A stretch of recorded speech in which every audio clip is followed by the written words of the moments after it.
criminal records for marijuana possession after Bill C-45 comes into effect. He says the government is considering ways to make things fair after legislation, and he says that it is committed to reforming the pardon system. But until then, possessing pot is a crime.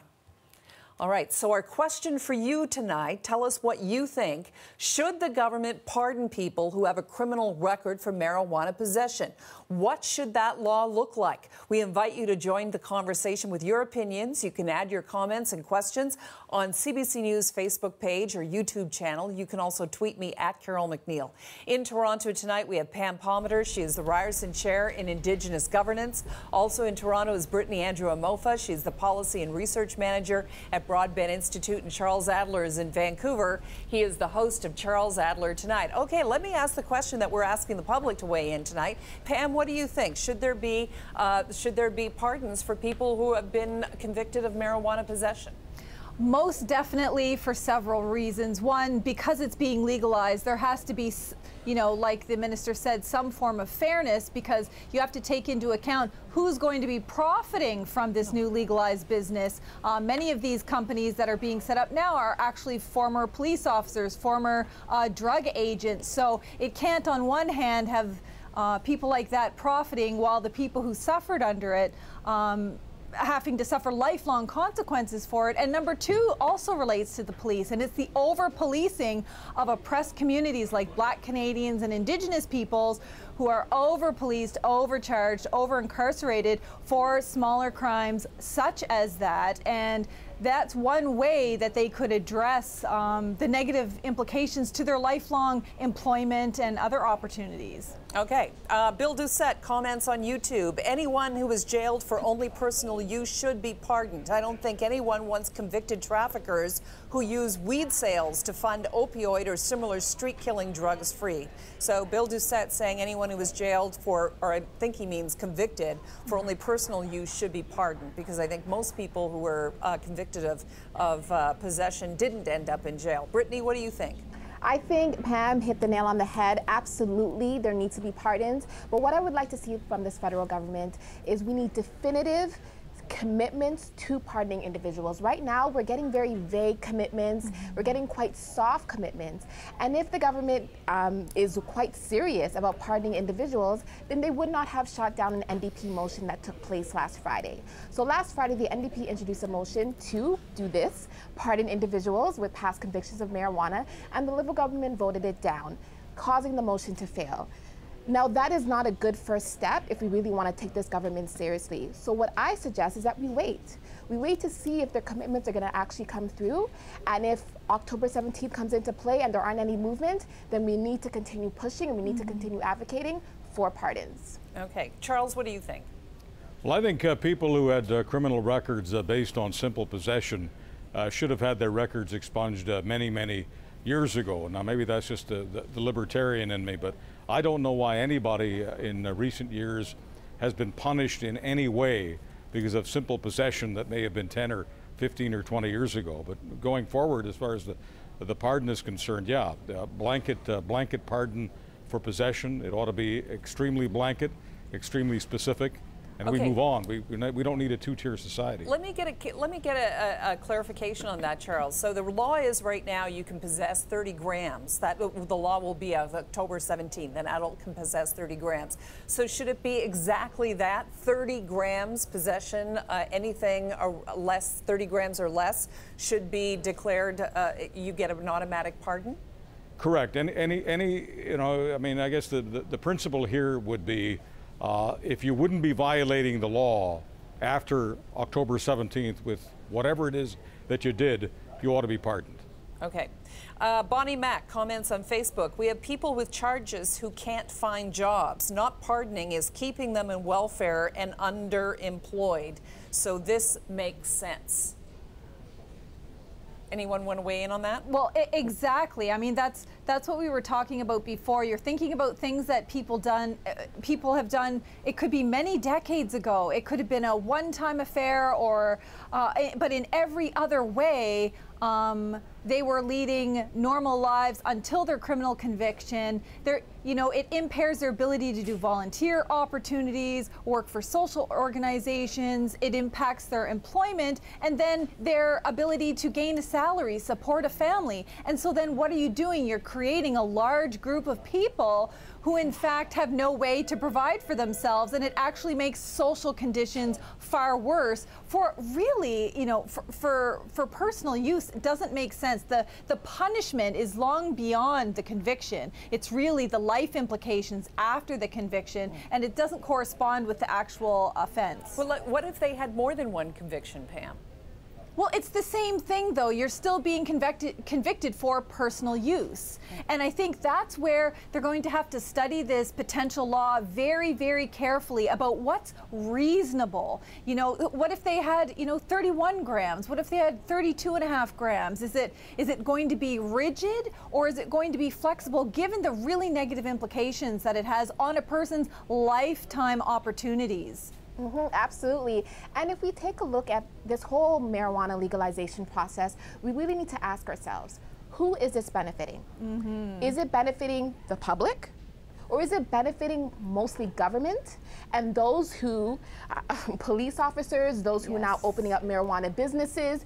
So by not pardoning individuals, it's not at the benefit of the people who are able to use this. It actually benefits government, and it places more power within government and those who are wealthy and elite within society. And the most vulnerable, like Pam has mentioned, Black and Indigenous people who have been disproportionately targeted when it comes to marijuana possession by police officers, they're not given the same equal chance. And we also need to look at Bill C-46, and that is a bill that has given police officers additional powers when it comes to hyper-surveillancing and when it comes to stopping individuals for breathalyzer tests, for impaired driving.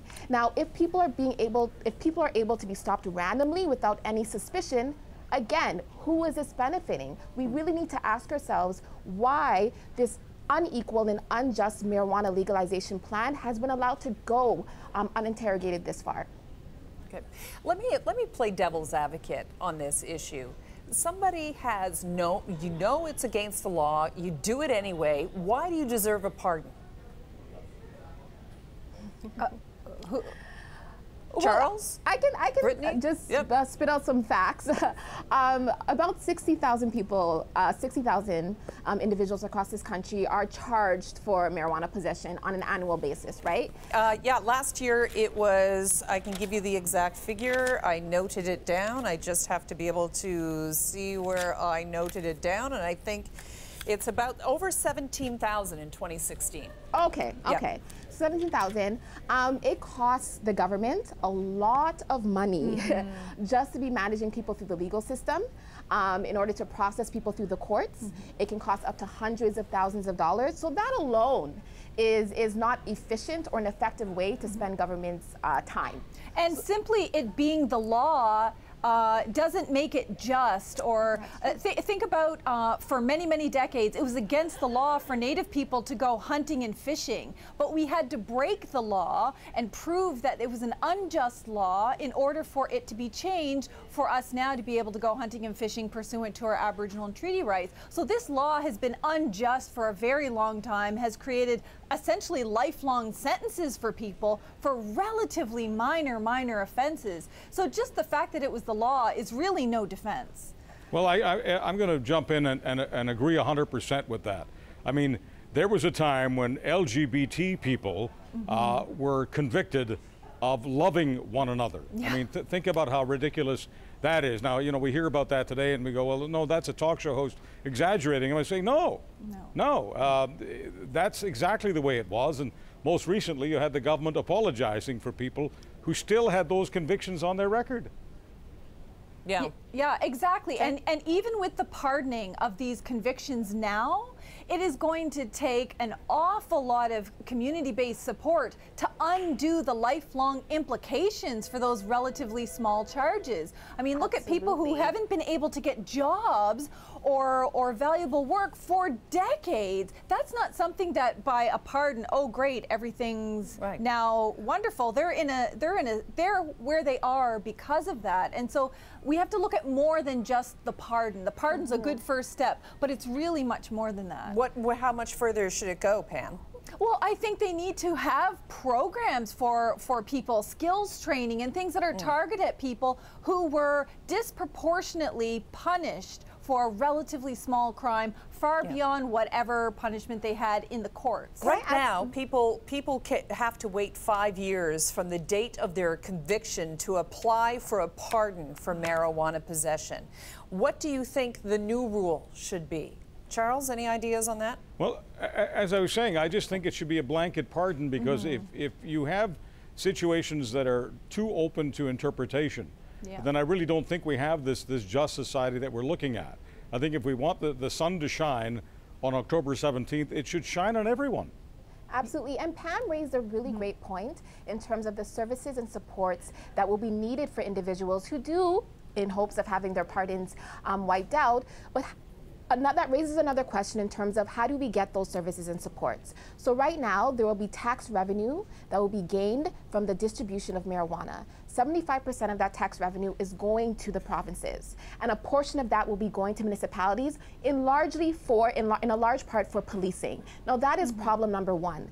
A huge portion of that tax revenue should go to communities that have been disproportionately targeted by marijuana in order to provide those supports, in order to ensure that they're accessing community programs, accessing employment programs. So we really need to talk about what are we using, how are we using the tax revenue in order to put it back into the community rather than putting straight into policing that, again, we don't know if they're going to be policing in a fair and just way. Right. And keep in mind the whole access to justice aspect of this. How are people going to access lawyers and the costs associated with applying for a pardon? What we don't want to do is create another side industry for lawyers or anyone else where this is going to cost a whole bunch of money and it's going to be a complex process, and we're going to be down to negotiating between 30 grams, 30.5 grams. I think more along the lines of blanket pardons, things that aren't going to cost these people a whole bunch of money to actually get and not have to wait for it, because 5 years of not being able to work, it causes serious life chance consequences for families. All right, so I'm just going to go through what a couple of people are saying online. I'm not a smoker, but I would like to know how it's beneficial for the public. You were addressing that a bit. I think we just talked about a lot about that, in fact, with the benefit for the public and where you think the money should go. The fact that it was criminal, Ross McLean says, the fact it was criminal was because of lack of government research and logic. It was like prohibition. Would we not pardon all of them? And I think we addressed that as well. Shogged said on YouTube, I think simple possession charges should be stayed, but trafficking or marijuana charges tied with violent crimes should not. And I don't think that's even under consideration here. No, that would be absolutely absurd. I mean, the fact that marijuana had something to do with driving that got someone killed, or that marijuana had something to do with domestic violence, or the fact that marijuana is in the story doesn't make it the story. The story is the outcome. And if you're violating somebody else's freedom and you're literally violating someone else's life, there shouldn't be any talk about pardons. I don't know anyone in our political system right now who's actually advocating for that. Yeah, no. Corey Olson, how about some of us that made bad choices when we were young and now we're big taxpayers? And Jeff on YouTube wondering, will they prosecute online buyers who use unaccredited pot vendor? That's an interesting question.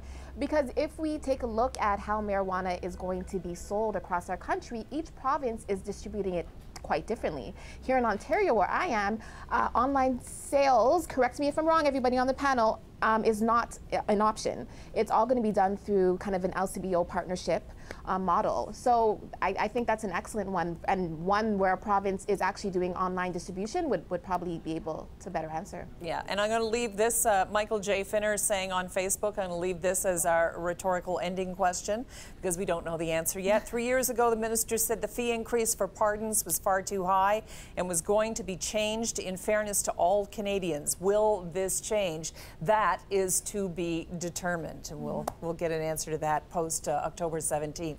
Pam Palmater, Ryerson Chair in Indigenous Governance, Brittany Andrew-Amofa, Policy and Research Manager at Broadbent Institute, and Charles Adler, host of Charles Adler Tonight. Always a pleasure to have you on. Thank you, everyone. Thank you. Thanks, Carol. Okay. A judge has reached her decision in the trial of two former University of Ottawa hockey players. They were facing sexual assault charges from a 2014 incident during a team trip. The details coming up next.